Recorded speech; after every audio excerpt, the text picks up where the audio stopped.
రాయలసీమలోని రాప్తాడులో మళ్ళీ మొదలైన ఫ్యాక్షన్ హత్యలు.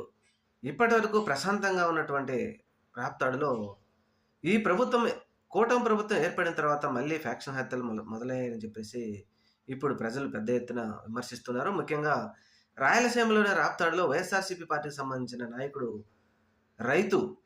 ఈ రైతుకు సంబంధించిన తన బావమరిది, తన భార్యతో ఈ ముగ్గురి మీద వేట కొడవలతో ఈ ప్రభుత్వానికి సంబంధించిన కొంతమంది రౌడీలనొచ్చు, గూండాలనొచ్చు దాడి చేయడంతో తీవ్రంగా గాయపడినటువంటి వీరు ఇందులో ఇద్దరు మరణించారని వార్తొస్తా ఉంది. ఒకరు మాత్రం ప్రాణాలతో కొట్టమిట్టాడుతా ఉన్నారు. ఏది ఏమైనా ప్రభుత్వ అండతో ఈ హత్యలు జరుగుతా ఉన్నాయని చెప్పేసి ఇప్పుడు పెద్ద ఎత్తున విమర్శలొస్తా ఉన్నాయి.